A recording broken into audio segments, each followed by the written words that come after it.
I'm going to tell you about some cool things I've done recently. One cool thing that I did recently was I had my contraceptive implant removed. Yeah, pretty exciting. So you heard that right, boys, I'm fertile.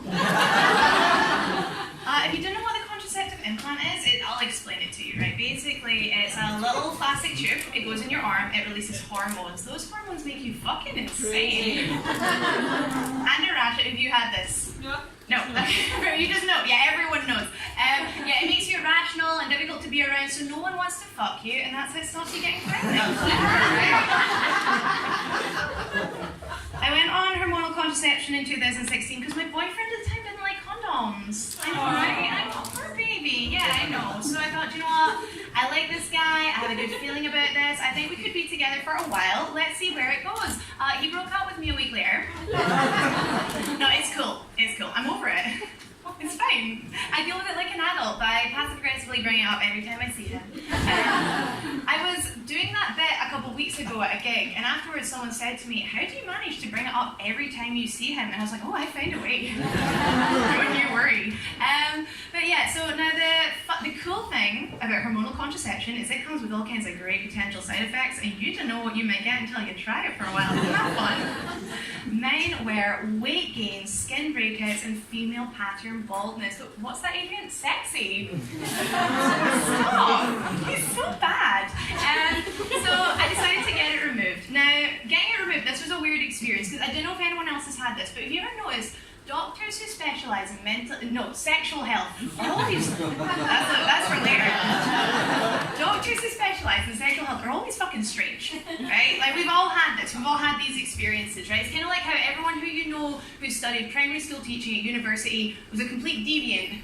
You don't know why they're in charge of children, but somehow they're making it work. Yeah, you know. And so this guy that I went to get it removed, well, he wasn't a guy, he was a medical professional, I think. But when we had a good laugh, but there was like some weird points. Like at one point, he asked me why I was having it removed, and I said, well, when I got it put in, I was in a long-term relationship, but we've broken up since then. And he went, so you haven't really been busy recently?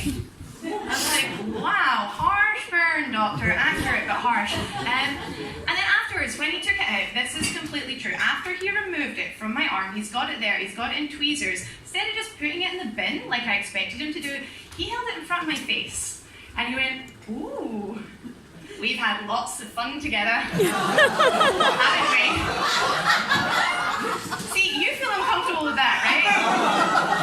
I'm lying on like a medical bed with my arm half anesthetized. Like, I don't deserve this. Like, did I just lie here until he's done? Not something I would think in regards to any man. But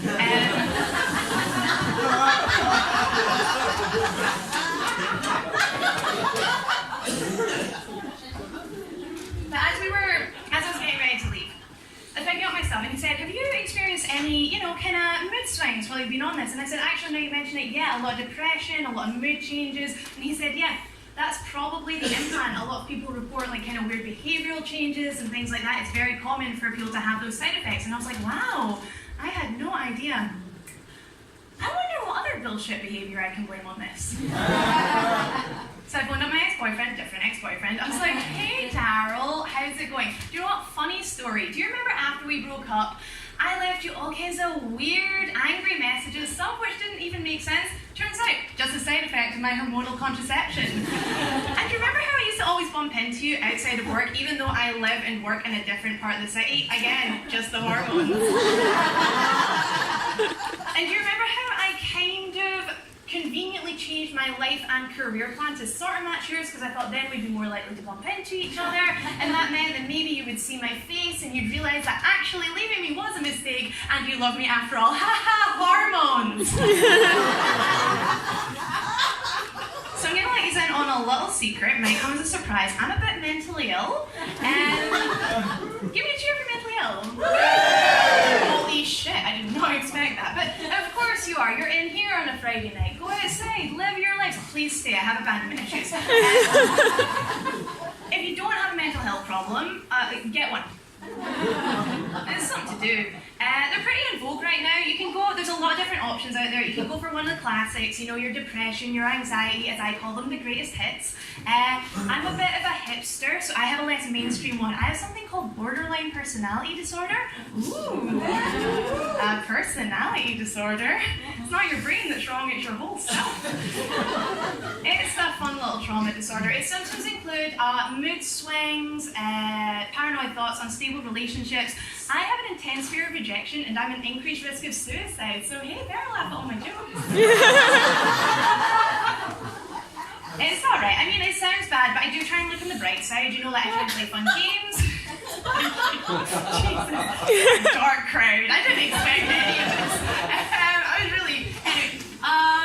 Yeah, no, I try and play fun games with it. You know, games like is he an asshole or am I just crazy? And how many times do I need to text you for you to understand how normal I am? But one of the things that I have with one of the things which happens a lot when you're quite mentally ill is you make, especially something like BPD, which is like all about, you know, making like random decisions on the spot. That didn't make sense. I'll go back to something. Anyway, the point is, one of the things which happens quite a lot when you're mentally ill is you end up in fucking stupid situations, right? A lot, right? Like I've made some really dumb choices in my life to the extent that I can't really keep up with a lot of them. And I've been thinking about this recently because I've started dating someone new recently. I know, it's pretty exciting. So his name's Patrick. Okay, didn't like that. His name's Patrick because I only date boys with saints' names. Sorry. And it's been pretty nice, but we've been doing the whole getting to know each other thing. And a few weeks ago, we were talking about, you know, what stuff we've done. You know, like shagging wise.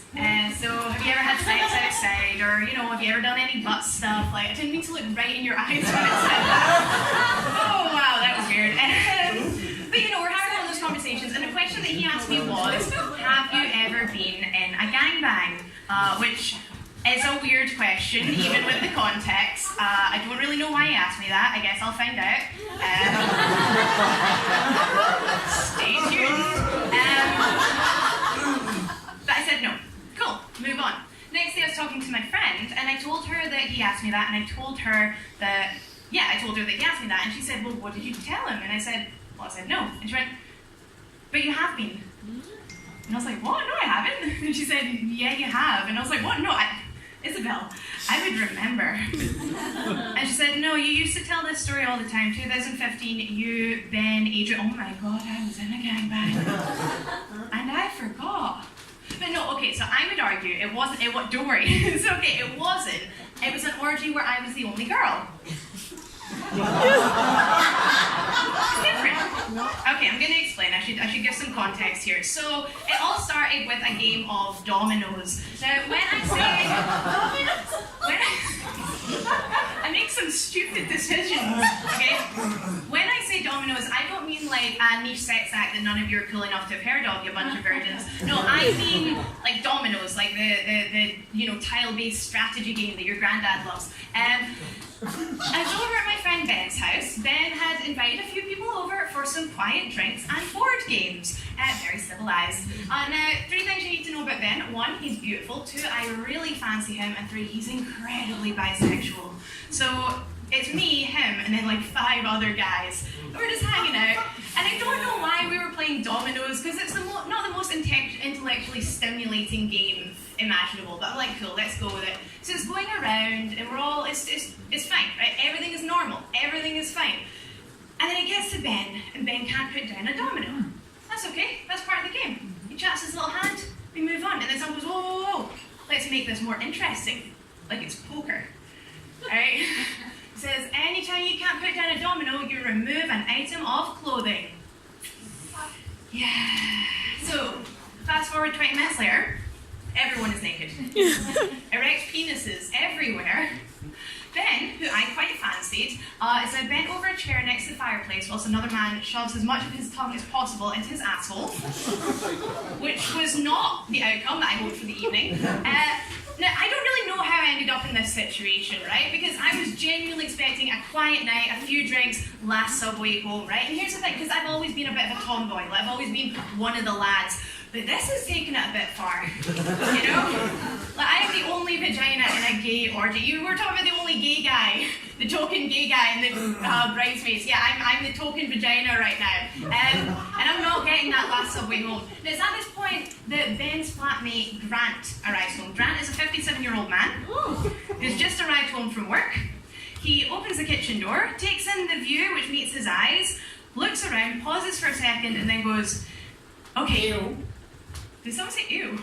Sorry? No, he didn't say that. What he did say was, stay where you are, I'll get my sketchbook.